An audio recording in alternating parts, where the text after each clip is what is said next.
Hello everyone, कैसे हैं आप सब। आई होप बहुत अच्छे होंगे। जय श्री कृष्णा सबको। तो आज का जो ब्लॉग है वो बहुत ही इंटरेस्टिंग होने वाला है, क्योंकि ये रिलेटेड है मेरी अपनी कहानी है जो मैं आपको बता रही हूँ। तो बने रहिए मेरी वीडियो के साथ और मेरा ब्लॉग पूरा वॉच करिए।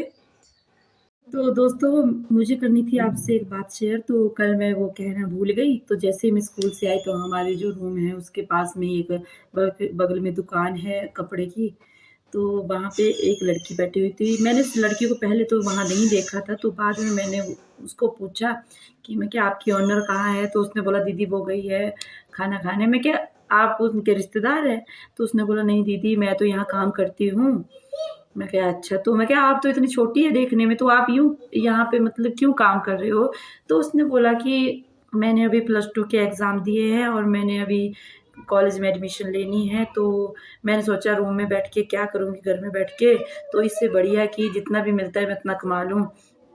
तो मैं कहा बेटा वो तो ठीक है, पर मैं क्या आप इसकी जगह तो कुछ और भी तो कर सकते थे ना, जो आपके काम आए चीज़ हमेशा के लिए। तो मैं क्या कंप्यूटर सीख लेते आप? बोला हाँ दीदी कंप्यूटर तो सीख लेती, पर कुछ उसकी फाइनेंस प्रॉब्लम होगी घर की, तो इतना ज़्यादा तो मैंने पूछा नहीं उसको। पर उसको बोला कि तू ज़रूर पढ़ी? बोला हाँ जी दीदी मैं पढ़ूँगी। तो वो लड़की आती है बड़ा ग्राम से, तो कैमरे के सामने नहीं आई वो लड़की। मैंने बोला कि आ जाओ सामने आ जाओ। तो उसने बोला नहीं दीदी मैं नहीं आऊँगी कैमरे के सामने। तो मैंने ज़्यादा फ़ोर्स नहीं किया उनको। अभी जो मैंने बात आपसे शेयर करी तो ये इसलिए कर रही हूँ ताकि ऐसा ना रहे कि लड़कियों को पढ़ने की इच्छा है और आप उनको काम पे लगा दो। यहाँ पे मैंने मैक्सिमम मनाली में क्या देखा कि लड़कियाँ, जैसे नेपाली की लड़कियाँ हो गई तो इनमें ऑलमोस्ट ज़्यादा देखी मैंने ऐसे। तो वो क्या करते हैं कि जैसे लड़की को 10th तक पढ़ा दिया या गलती से +2 तक पढ़ा दिया, तो उसके बाद उनको भेज देते हैं वो बाहर, जैसे दिल्ली हो गया, मतलब बिज़नेस करने के लिए। तो उनको आदत हो जाती है, तो इसके आगे वो कैसे बढ़ेगी लड़कियाँ? तो दोस्तों प्लीज़ उनको ऐसा मत करिए। उनका मन है तो उनको पढ़ने दीजिए कॉलेज में। कुछ ही हैं ऐसे जो मतलब अपनी लड़कियों के बारे में अच्छा सोचते हैं, और कुछ सोचते हैं कि मैं हमने इनको पढ़ा दिया, अब सिर्फ़ हिसाब किताब आना यही ज़रूरी नहीं है, बल्कि अपने बच्चों को इस काबिल बनाओ कि अपने पाँव पे स्टैंड हो सके। कल को क्या पता कैसा परिवार मिले शादी के बाद। तो मैं ज़्यादा जो फ़ेवर कर रही हूँ, मैं लड़कियों का फ़ेवर कर रही हूँ। तो लड़कों को तो पढ़ाते ही हैं, पर लड़कियों को भी आप क्या करो पढ़ाओ प्लीज़ उनको, उनके साथ खिलवाड़ मत करिए। तो वो अलग बात है अगर उनका इंटरेस्ट नहीं है पढ़ने में। तो पढ़ाई के साथ-साथ एक और बात है दोस्तों कि लड़कियों को सिलाई भी सिखाइए आप। सिलाई के साथ-साथ उनको पढ़ाई भी हो गई, उसके साथ कुछ और चीज़ें भी हैं जो उनके लिए आगे जाके यूज़फुल हो। तो ये सब चीज़ें सिखाएँ लड़की को। उनको सेल्फ बनाना है। उनको ऐसा नहीं कि किसी दूसरे के ऊपर डिपेंड रहे लड़कियाँ।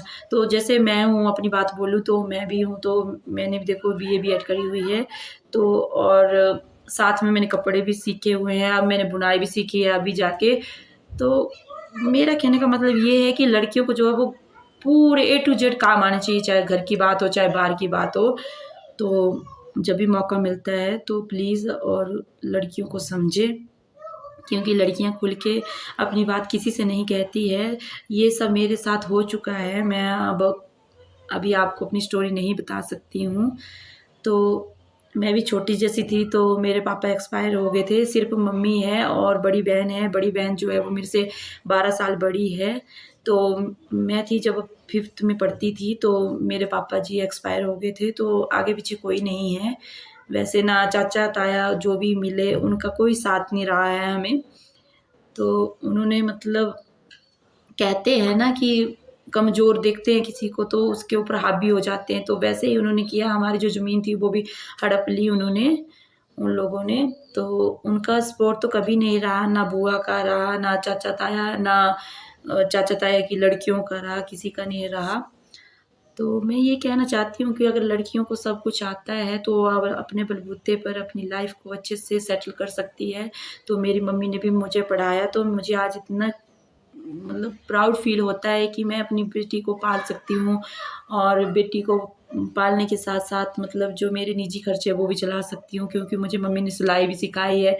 एक बार क्या हुआ था कि +2 के एग्ज़ाम हो गए थे, तो मैं सोई हुई थी और मैंने लगाया था बूफ़र कान में। तो उस टाइम ईयरफ़ोन लगते थे, बूफ़र होता है ना जो गोल-गोल, जो जिसमें म्यूज़िक लगता है, तो उसमें मैंने कनेक्ट किए थे, वो ईयरफ़ोन लगते थे उस टाइम, उसमें छोटा जैसा तो होता था।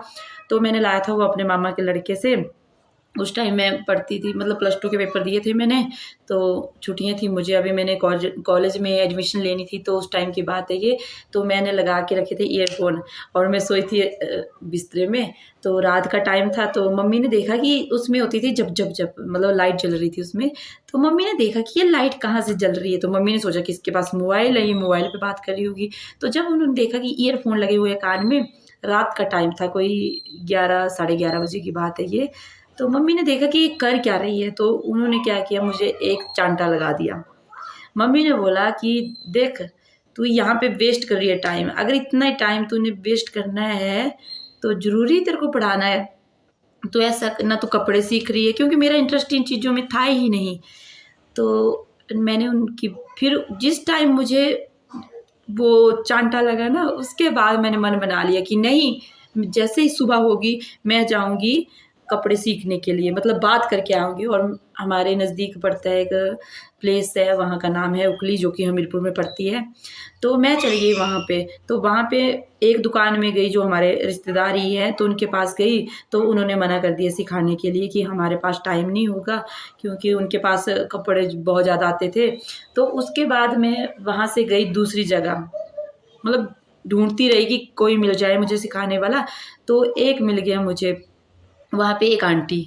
तो वो आंटी है गोटा से, वो भी जगह का नाम है, और उखली में उनकी दुकान है। थोड़ी छोटी-सी दुकान थी, मतलब आंटी किसी को सिखाती नहीं थी, पर उन्होंने आगे सब्ज़ी रखी हुई थी और पीछे मतलब खुद सिलाई करती थी लोगों के कपड़े, मतलब सिखाती नहीं थी। तो फर्स्ट टाइम मैं थी एक ऐसी कि जो उनके पास गई, और मेरे साथ एक मेरी फ्रेंड भी गई थी गाँव से ही। तो मैंने बोला उनको कि आंटी मुझे कपड़े सीखने हैं। तो उन्होंने बोला, भई मैं नहीं सिखा सकती। मैं, प्लीज़ आंटी, मुझे मम्मी से मार पड़ी है, तो आप मुझे सिखा दो कपड़े कैसे सिलते हैं। तो ज़्यादा नहीं, मैंने थोड़े टाइम सीखना है, तो थोड़ा बहुत तो मुझे आता था, तरपाई वगैरह कर लेती थी मैं, बटन वगैरह लगा लेती थी। तो जो मैंने मम्मी से सीखा था, मेरी मम्मी भी सिलाई करते थे उस टाइम। तो उसके बाद मैंने क्या किया कि आंटी को मना लिया। आंटी ने बोला ठीक है। तो मैंने बोला आंटी आप कितने पैसे लोगे? तो आंटी ने बोला सिर्फ़ 200 रुपए लूँगी मैं महीने के। तो मैं कहा ठीक है। तो पर आंटी की शर्त इतनी है कि मैंने सीखने हैं सिर्फ़ कटिंग और सिलाई के लिए सीखनी है मैंने सूट की। तो आंटी ने बोला ठीक है भई। तो बाकी लड़की वो भी थी मेरे साथ, तो वो भी तैयार हो गई सीखने के लिए। तो हम 2 लड़कियाँ हो गई। तो हमने क्या किया कि उन्होंने, आंटी ने बोला कि आप ऐसा करो, घर से मशीन ले आना एक। तो हमने क्या किया, मशीन ली, मम्मी को बोला, मैंने मम्मी मैंने सीखना है। मम्मी को नहीं मैंने बताया था कि मैं जा रही हूँ कि बात करने के लिए। जैसा कि जब आंटी ने बोला कि तुम घर से मशीन ले आओ अपनी-अपनी, तो हमने क्या किया कि मैंने मम्मी को बोला कि मम्मी मेरी बात हो गई है आंटी से इस तरह से, और हम 2 लड़की हैं, तो एक मेरी फ्रेंड है, उसकी मम्मी से भी बोला कि इसको भेज दो मेरे साथ, मतलब सिलाई सीखने के लिए। तो वो भी मान गई। तो 200 रुपए की तो बात थी पूरी, तो फ़ायदे में थे हम। तो मम्मी ने बोला ठीक है, तो तुम ले जाओ मशीन। तो हमने क्या किया, अपने मुंडी पे रखी मशीन और ले गए। तो कम से कम कितने 3 किलोमीटर गए हमें होंगे कि मशीन को लेकर। तो पहुँच गए हम आंटी के पास। तो आंटी से 1 दिन हुआ, 2 दिन हुआ, 3 दिन, मतलब जैसे-जैसे रोज़-रोज़ आंटी बताती गई वैसे करती गई।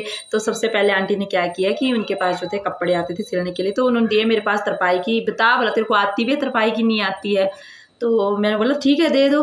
तो आंटी क्या करती थी, हर रोज़ उन्होंने मेरे पास क्या करना देखा, पहले उन्होंने जो मैंने तरपाई की ना उनके सूट में, तो उन्होंने देखा कि अरे वाह! बहुत अच्छी करती है। तो उन्होंने क्या किया, तू घर ले जा, डेली लगे मुझे देना। कोई 4-5 दिन मैंने यही काम किया उनके सूटों में, जितनी भी होती थी, तो तरपाई करती थी मैं उनमें। तो मैंने वो किया। तो उसके बाद अब आया, आंटी ने मुझे बोला कि ठीक है तुझे तरपाई तो आती है, तो मैं अब आपको ऐसा करती हूँ कि कपड़ा सिखा देती हूँ काटना। तो जैसे जब भी आंटी कोई सूट काटती थी, तो वो मतलब बोल देती थी कि बैठो यहाँ पे। तो सिखाया उन्होंने 2-3 दिन मुझे कपड़े काटने। उसके बाद उन्होंने धीरे-धीरे मतलब सिलाई करना सिखाया। तो गाइज़ मान नहीं सकते आप, 15 दिन में सीख गई थी मैं सूट सिलना। तो फर्स्ट टाइम मैंने फिर अपने ही सूट काटा, फिर उसको सिला, फिर आंटी भी हैरान हो गई, "अरे! आप तो भई 15 दिन में सीख गए हो।" तो मैं बहुत खुश हो गई। तो जब मम्मी को भी पता लग गया, अरे वाह! ये तो बहुत अच्छे कपड़े लग गए सीने। तो उसके बाद मैंने सीख लिया। तो आंटी को बहुत प्यार हो गया था मेरे से, और मुझे भी आंटी आज भी याद है मुझे। तो अभी मिली नहीं बाद में, मतलब जैसे जब छोड़ दिया ना, वहाँ जाती थी मैं, मैड स्कूल में पढ़ती थी जो कि डिस्ट्रिक्ट हमीरपुर में पड़ता था। तो उस टाइम मतलब उसके बाद मैंने सीखा, तो फिर वो कभी वहाँ आना जाना ही नहीं हुआ, ना मुझे आंटी दिखे बाद में। तो मतलब हमेशा कुछ लोग ऐसे होते हैं जो आपको अच्छे से सिखाते हैं और उनकी यादें रह जाती है। तो ये यहीं ख़त्म करती हूँ, क्योंकि मेरा ब्लॉग जो है वो बहुत बड़ा हो जाएगा, आप भी बोर ना हो जाएँ। तो इसलिए फिर मिलूँगी एक और नई वीडियो के साथ नेक्स्ट पार्ट में, यानी कि नेक्स्ट वीडियो में। तो तब तक आप क्या करें, सब्सक्राइब कर दें प्लीज़, जिन्होंने सब्सक्राइब नहीं किया है। और ऐसी ही इंटरेस्टिंग वीडियो लेकर आती रहूँगी मैं हर रोज़ एक नई वीडियो लेकर आती हूँ मेरे दोस्तों। तो प्लीज़ लाइक और शेयर करना ना भूलें। तब तक के लिए जय श्री कृष्णा सबको, बाय बाय।